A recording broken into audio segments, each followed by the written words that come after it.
Today we're out here in southern Washington taking a look at the all-new 2020 fifth generation Ford Explorer. This is a pretty seismic shift for Ford's most popular crossover in America because this is going back to rear-wheel drive after having been a front-wheel drive based crossover for the last few years. The 2020 Explorer boils down to three basic different versions.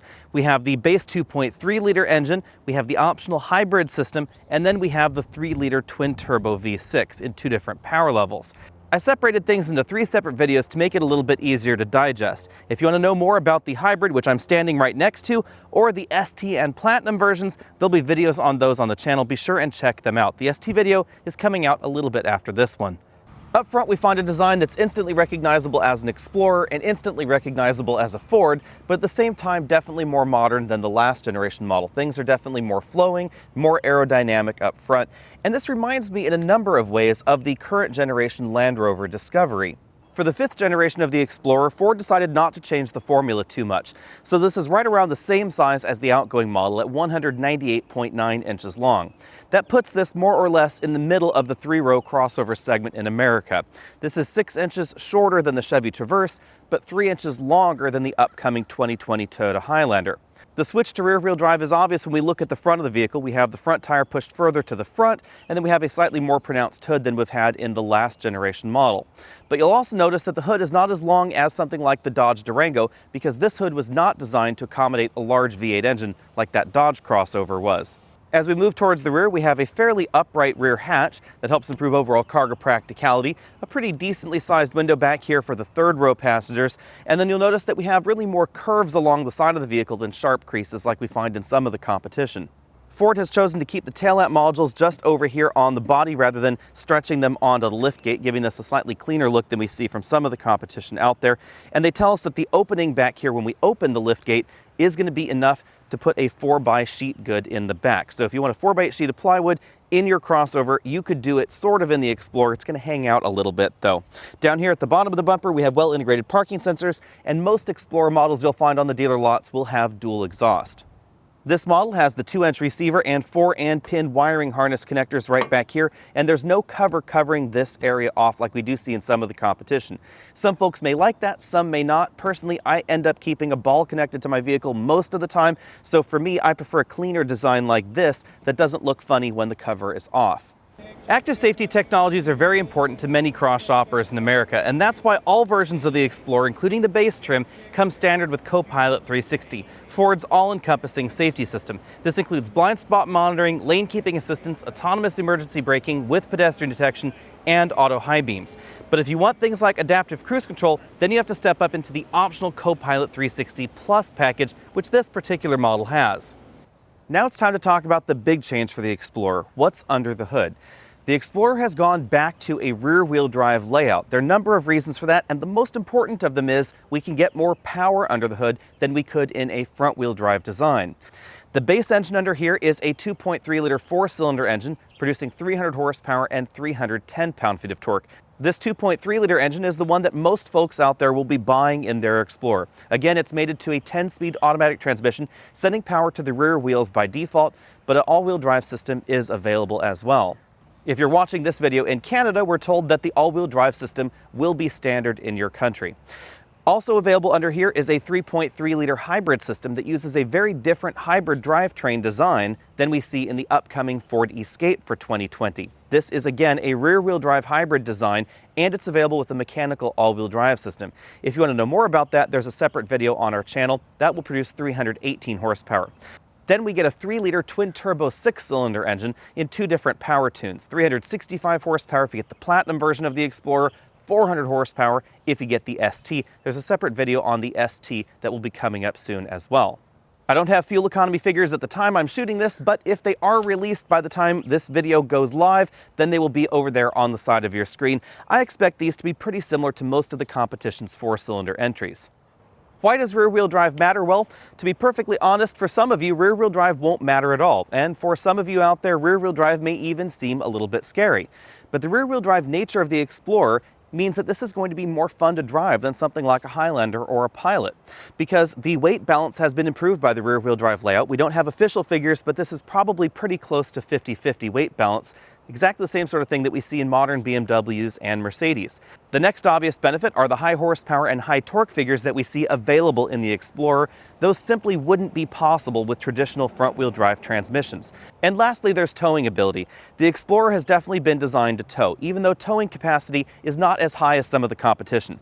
This one will top out at 5,600 pounds if you get the twin-turbo 6-cylinder engine, 5,300 pounds with the 2.3-liter engine, and even 5,000 pounds with the hybrid.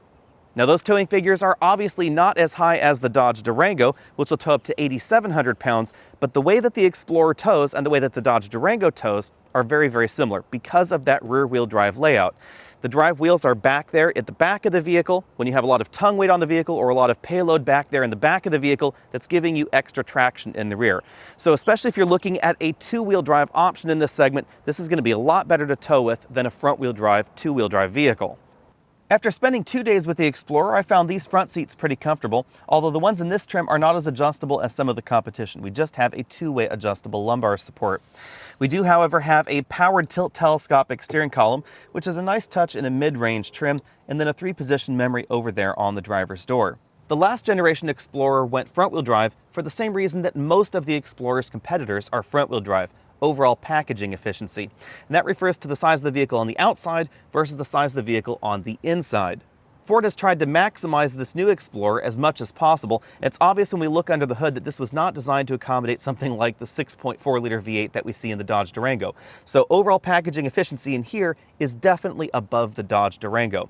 With 114 inches of combined legroom, that's front row plus second row plus third row, we end up having a tiny bit more legroom than the last generation Explorer and about 4 inches more than we see in the 2019 Highlander. Overall headroom is pretty generous back here. If I sit upright, I have about 1 inch left. If I scoot over to the right side of the vehicle, you'll notice that these are captain's chairs in this model. Ford tells us that captain's chairs will be standard in all but the base trim, but you do have the option of upgrading into a bench seat in the second row. That means that the Explorer is either a 6 or a 7-passenger vehicle, not an 8-passenger vehicle like we see in some of the competition. Ford told me that at the moment it may not be possible to add the second row bench seat on the online configurator in some trims, but that will be coming soon.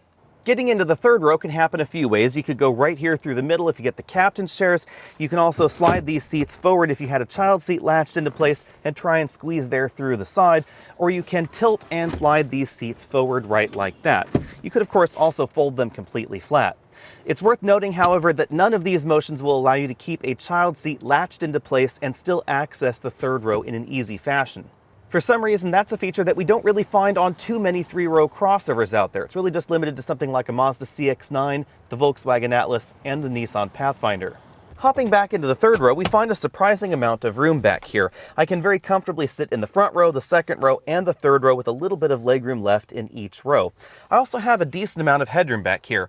My hair is just barely brushing the ceiling back here because the Explorer has the most third row headroom available in this segment. It ties with the Honda Pilot for that honor.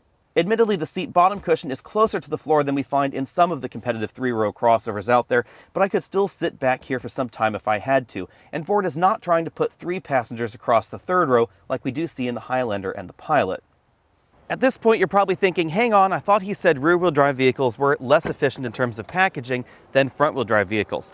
Yes, that's true, and it's still true with this generation of the Explorer, because we've lost some cargo capacity back here in the cargo area. Instead of 21 cubic feet, we have 18.2 cubic feet. Ford has also worked a little bit of seat magic in here. So the seat rails are probably a little bit closer together than the last generation of the Explorer, but the seats themselves are thinner, even though they don't feel that way. So yes, rear-wheel drive vehicles are still a little bit less efficient in terms of packaging versus front-wheel drive vehicles, but Ford has really worked very hard to make this as efficient as possible. There's still enough room back here for 2 22-inch roller bags to hang out in that position, or perhaps 3 to be more upright in that position. We also have a little bit of underfloor storage space, and I can fit a 22-inch roller bag down there, but you can see that the lid won't exactly close.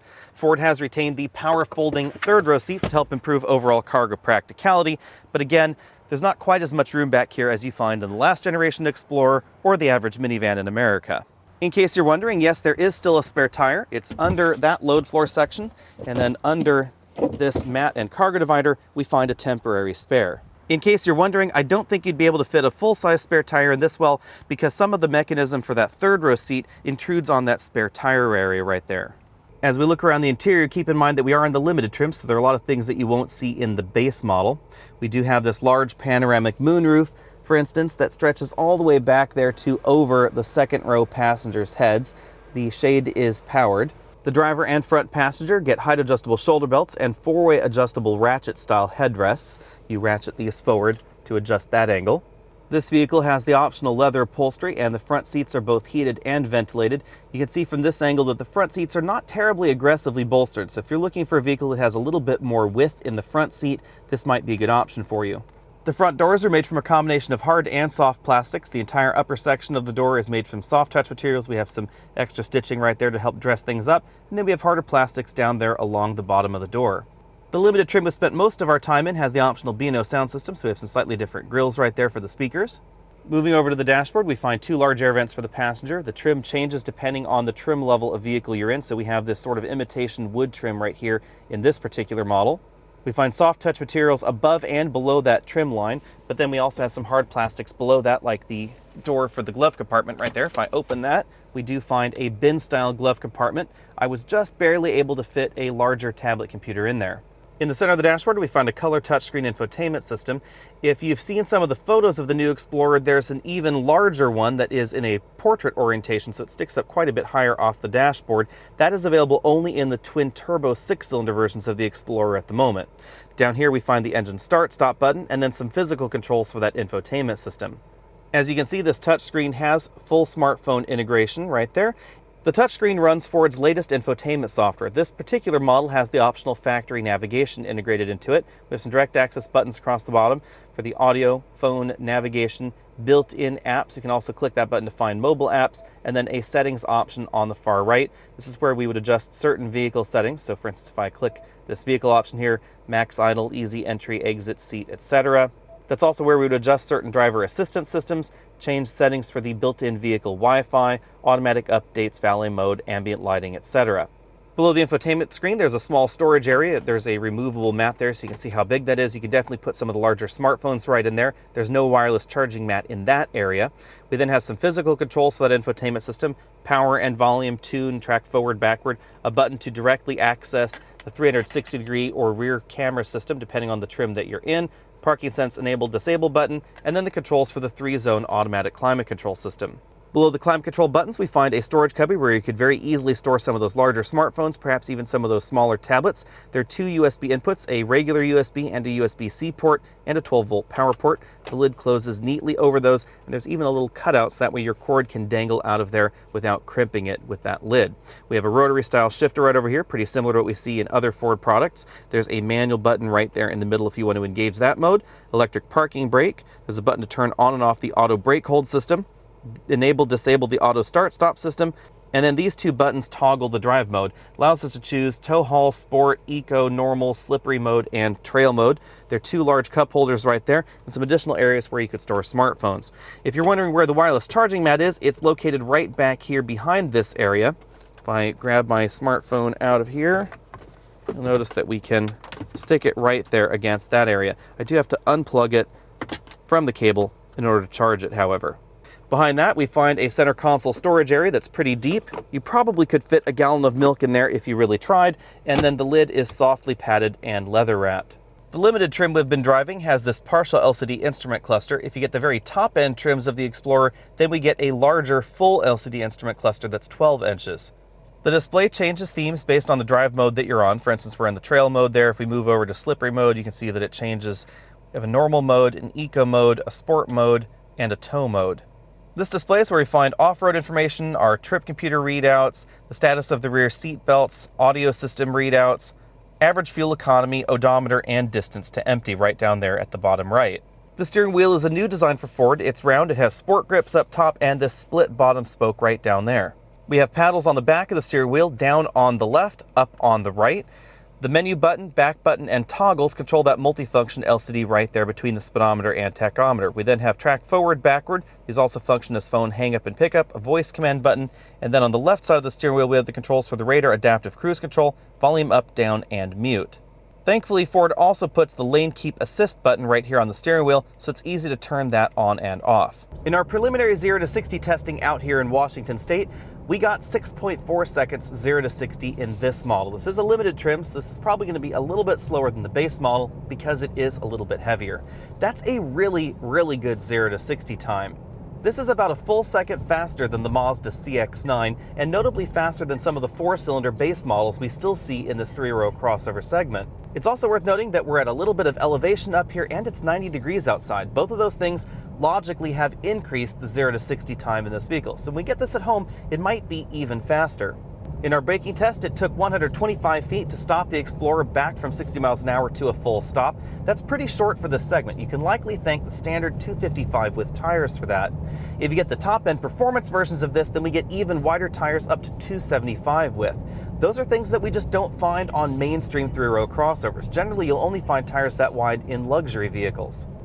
Outside of the acceleration and braking figures, you'll also really notice how the Explorer handles. This has an excellent feel to it out on the road. You can really push this a lot harder than any of the competitors.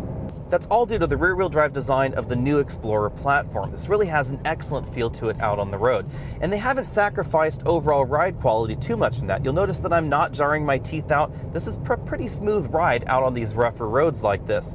But overall handling definitely excels above every other entry in this segment. The Mazda CX-9 is an excellent handling front-wheel drive vehicle and it has pretty wide tires, but it doesn't have the neutral handling characteristics we find in this Explorer. I'm not really sure what the weight balance is front to rear in this generation of the Ford, but I suspect it's pretty close to 50-50, especially with this 2.3-liter turbo engine. The Mazda CX-9, on the other hand, especially in neutral handling situations, will definitely head for the bushes, whereas we don't see that in the Ford. And if you apply a little bit of extra power to a front-wheel drive vehicle in those situations, then it will make that curve even wider. You'll really head to the outside edge, and that's not the case in the Ford.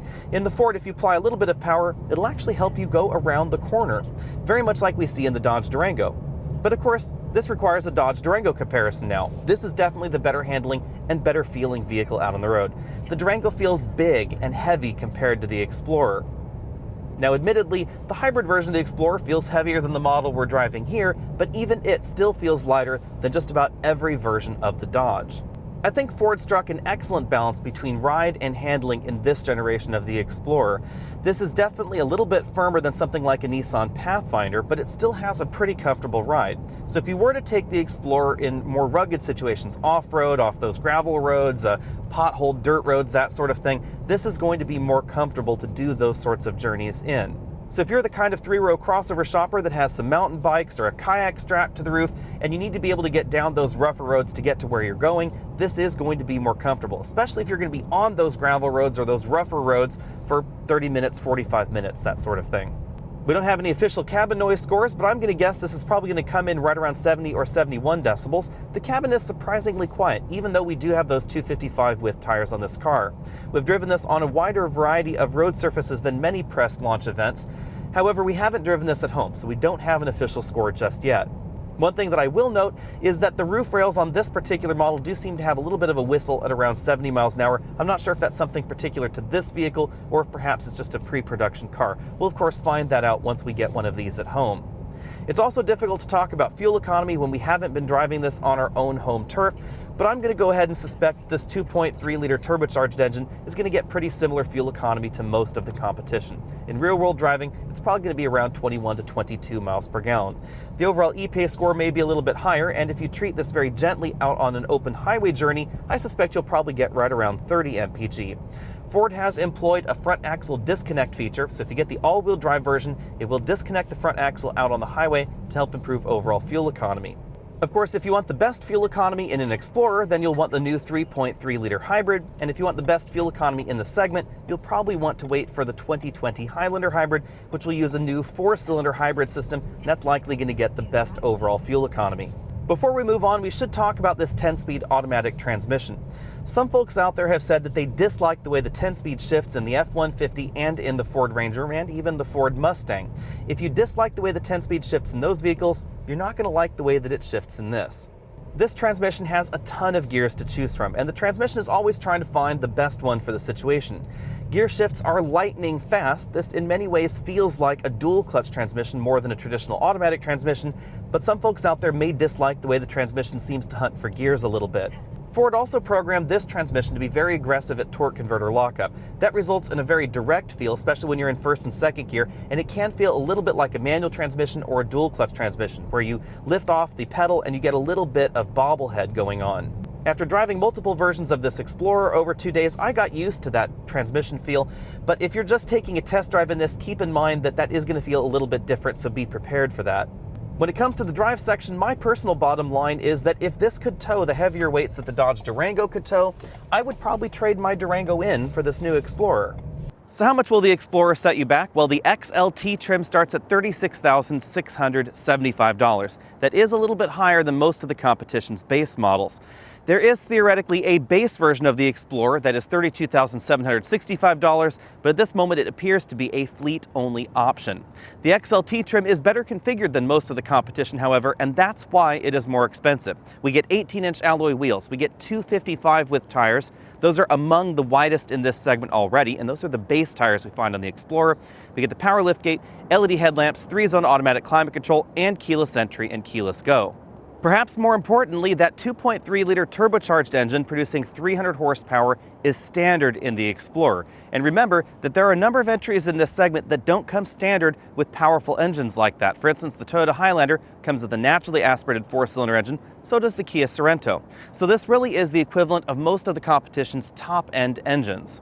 That's why this trim behind me went 0 to 60 in 6.4 seconds, which is an excellent score for the top-end engines that we see in most of the 3-row crossovers in America. I've spent most of my time today in the limited trim, which again has that same 2.3-liter engine. This will set you back $48,130 starting. That gives you leather, upgraded audio, 360-degree camera, the LED fog lamps up front that I showed you earlier, and the power steering column with 20-inch wheels. The limited trim is also the only trim you'll find the optional 3.3-liter hybrid system in. That will set you back $52,280. It's a $4,000 premium over this limited model. Unless you really wanted a hybrid, I think I would probably stick with the 2.3-liter turbo, however. The next step up from there is either the ST trim or the Platinum trim. Ford considers those two sort of co-top-end trims in the Explorer. Both of those trims are going to give you the 3-liter twin-turbo V6, but power levels are different. The ST is more powerful. It also gets a quad exhaust in the back and a few other tweaks here and there to help differentiate it. The ST trim also comes standard with the trailer tow package, hill descent control, and a number of optional sport packages as well that include things like high-performance brakes, even higher performance brakes, 21-inch wheels, red brake calipers, that sort of thing. If you get the Platinum trim rather than the ST, then that base price is about $58,000, and it will go all the way up to about $64,000 if you check all of the option boxes. So it's pretty obvious that the Explorer is definitely targeting a more premium audience than something like the Highlander or the Pilot. That's pretty logical because Ford tells us that, oddly enough, the #1 cross-shop vehicle against the Explorer is the Jeep Grand Cherokee and not the Highlander or the Pilot. If that sounds a little funny to you, it sounded a little funny to me, but quick bit of research indicated that one of the Grand Cherokee's top cross shops is the Ford Explorer as well. And the Grand Cherokee does have some pretty expensive trims, so it really makes sense that we see those in the Explorer.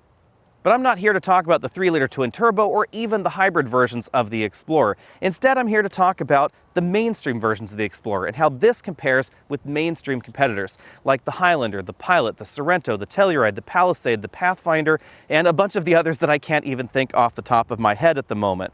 The 2.3-liter turbocharged engine being the base engine in the Explorer really is an interesting twist here because performance in this matches a lot of those top-end competitors.